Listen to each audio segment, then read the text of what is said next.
could move in with a teacher.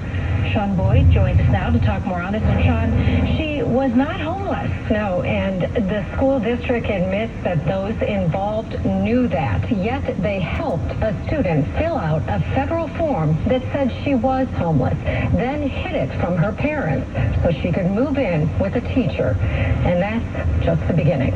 There's like this icky feeling that something's wrong, and then as it progressed, it only got worse.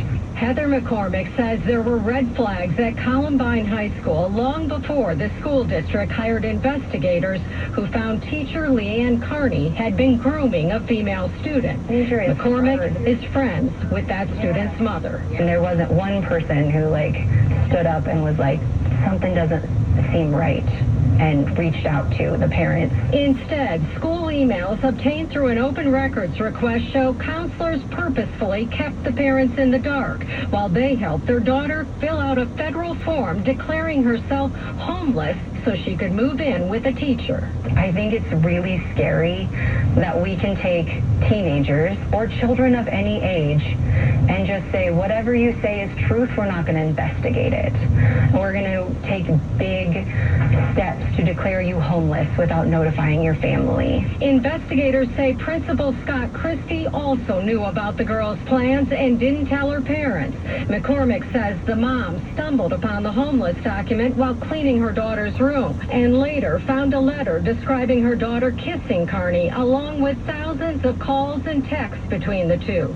She says she sent Carney a message warning her it needed to stop and then took the calls and texts to the principal, who she says dismissed them, telling her Miss Carney takes interest in helping kids navigate their sexuality. You think the school would have reacted differently had Carney been a male teacher? Oh, absolutely. Carney quit, but it would take 2 years and pressure from the mom before she lost her teaching license. McCormick says her friend lost far more. When her daughter turned 18, she moved out of state with the teacher. It's really scary to think that there are schools and teachers and administrations that are working behind your back, not in the best interest of your child. Jeffco School District sent me a statement saying obviously the student did not meet the criteria to be considered homeless, and the staff involved in this isolated incident were addressed as part of the investigation as the proper channels in place were not followed. While we have taken every step to remove this former employee from Jeffco and prevent her working in another educational setting, we recognize this is of little comfort to the family. We deeply regret how profoundly this violation has affected the family. And the district also says it's changed policies to ensure that this doesn't happen again. At least they did that. Oh, my goodness, I don't even know where to begin in response to this. Sean Boyd, excellent reporting, CBS 4, so glad this has come to light. I mean, the fact that the statement she was given by Jeffco Public Schools said the counselors involved who helped fraudulently established that a minor student was homeless so that this student could live with a teacher, they have been, quote, addressed. What?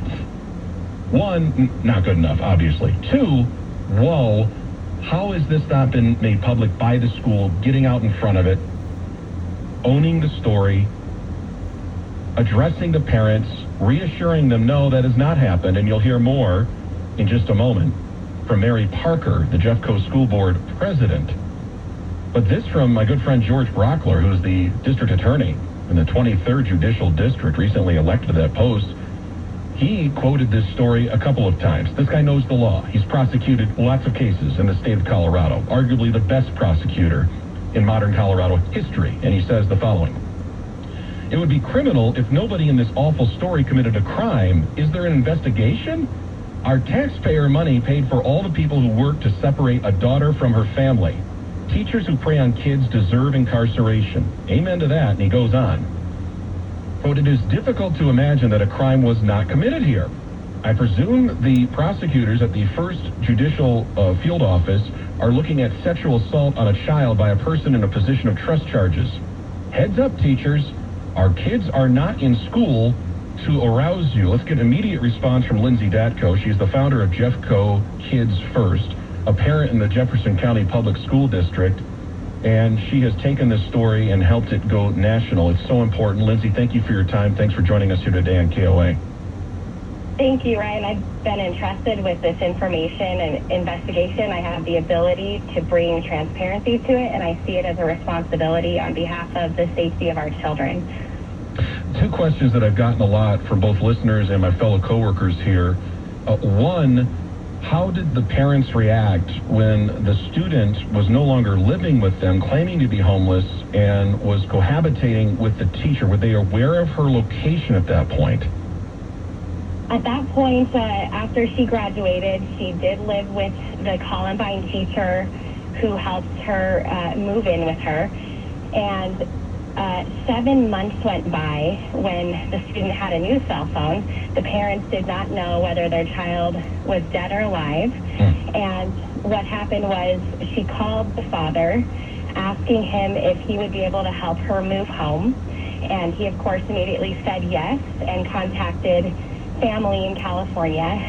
Unfortunately, the daughter did quickly change her mind, but it was at that point they were able to compare her location to the location of the predatory teacher. Follow her on X at L. Datko, Lindsay Datko, our guest. The other question I'm getting a lot of, have the parents considered legal action against the school? Has there been a criminal investigation, to George Brockler's point, by local authorities? It sure does seem like there was a crime committed here at some level by some people. Sure does. The parents, I believe, would like to. Of course, financial restrictions are difficult when you are on VA disability, and that is an obstacle, which is why we have worked so hard to bring transparency to this in order to force accountability in some regard. Mary Parker had a chance to kind of smooth the waters, set the record straight, get this thing back on track, reassure parents, but she, the president of the Jeffco School Board, decided to open her remarks with this. This was most important to her. She wanted to make this very point. Let's listen. I just want to highlight the need to train children, and I want to broaden it a little bit more because my experience as a CASA is not just sexual abuse. In fact, most of it's other kind of abuse. And I'll just remember one of my little Emma, whose parents mistreated her so bad that she ended up in Children's Hospital with organ failure. And some of the therapy she got early on, she said to me one day, she said, you know, my mom didn't treat me right. She shouldn't have done that. And she didn't know. I mean, she was starved, essentially. And so I would want our training for children to be broader than just don't touch these body parts or here are the proper terms. But what's appropriate, even for parents. At minimum, Lindsay, this is a classic case of deflection, changing the subject, kind of moving the ball, so to speak, putting the onus and the focus on, the children need to be better equipped to know what's going on and what's wrong, so kind of victim blaming there in a way. And then secondly, this story about a little girl and her parent abusing her, while it's terrible, and it does happen, I want to acknowledge that, the parent, however, is not an employee of the Jeffco Public Schools, over whom this woman, Mary Parker, would have purview as to whether or not that person was hired, whether or not that person stayed employed, whether or not there would be an investigation into some questionable behavior like we saw in Columbine High School. What do you make of Mary Parker's comment there and its intent? Well, you put that in more context, and she had just heard from an expert from the Ralston House who outlined the fact that the majority of cases come from a trusted adult. And, of course, it does happen from family members and others, but they focused and emphasized the fact that it was a trusted adult. And then she ended her remarks by focusing on this parent remark, which was disappointing, but it is a constant pattern where they focus on their role to educate the children, never fully embracing the parental role. And that is why we are seeing so much danger. What do you make of this comment, going back to the CBS 4 story from the principal, Scott Christie? And some of the... Yeah, well... And then took the calls and texts to the principal, who she says dismissed them, telling her Miss Kearney takes interest in helping kids navigate their sexuality. In what universe is that sane? Absolutely. That's never okay. That's a clear indication of shutting the parents out. And I want to state, Ryan, that nothing in the investigation indicates that the principal had sure knowledge of the grooming. He did act swiftly at the point that he was presented the evidence by the parents, and it did pass on to his superiors. But now employees told investigators that there were glaring red flags that are disturbing, and countless opportunities for someone to speak up. Her siblings walked Jeffco's halls, and the focus needs to be on the fact that the principal did know about moving the girl out with one of his teachers, and he did approve it, as stated in the investigation. Even sought advice from the SRO, and weeks went by without ever contacting the parents. And this portion of the investigation was very deceptive, as shown in open records. They completely left the parents out. It led to federal paperwork being signed fraudulently, and it enabled the way for a girl to be taken to California with a predatory teacher, and they failed this child. And his recent email focused on the child's responsibility in it, and that is one of the most disturbing moments for me in this entire case. And not just disturbing for you personally, Lindsay, as a parent in the district. Lindsay Datko, our guest, Jeffco Kids First. But I got to tell you, Lindsay, I'm not a father at this point. If I were, however, I'd probably yank my kids right out of the district. Jeffco, if it happened at Columbine, my kid was going to Columbine High School, gone. But short of that, I've got to believe there are parents at Columbine High School right now who are hearing about this maybe for the first time, wondering what in the actual blank is going on here. Are you hearing from them? We are. It's a very, it's a grieving process. There's a lot of reconciling that this reality is very difficult, and different reactions. Unfortunately, the community needs to know when positions of public trust have been breached, and to suggest that this should not have been brought to light or anything of that sort is simply irresponsible, and it's simply dangerous. There is a systematic issue in Jeffco schools with reporting, with mandated reporting, and it has to be brought to light and has to be shown in detail. I guess what I'm asking too, Lindsay, is not just the parents of this unfortunate young lady, but other parents in Columbine schools with other children there. If I'm a parent, I'm like, wait a minute.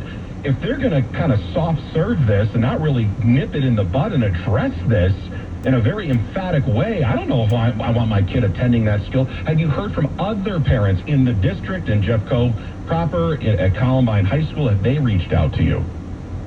Yes, some have reached out who are close to the principal, who respect the principal.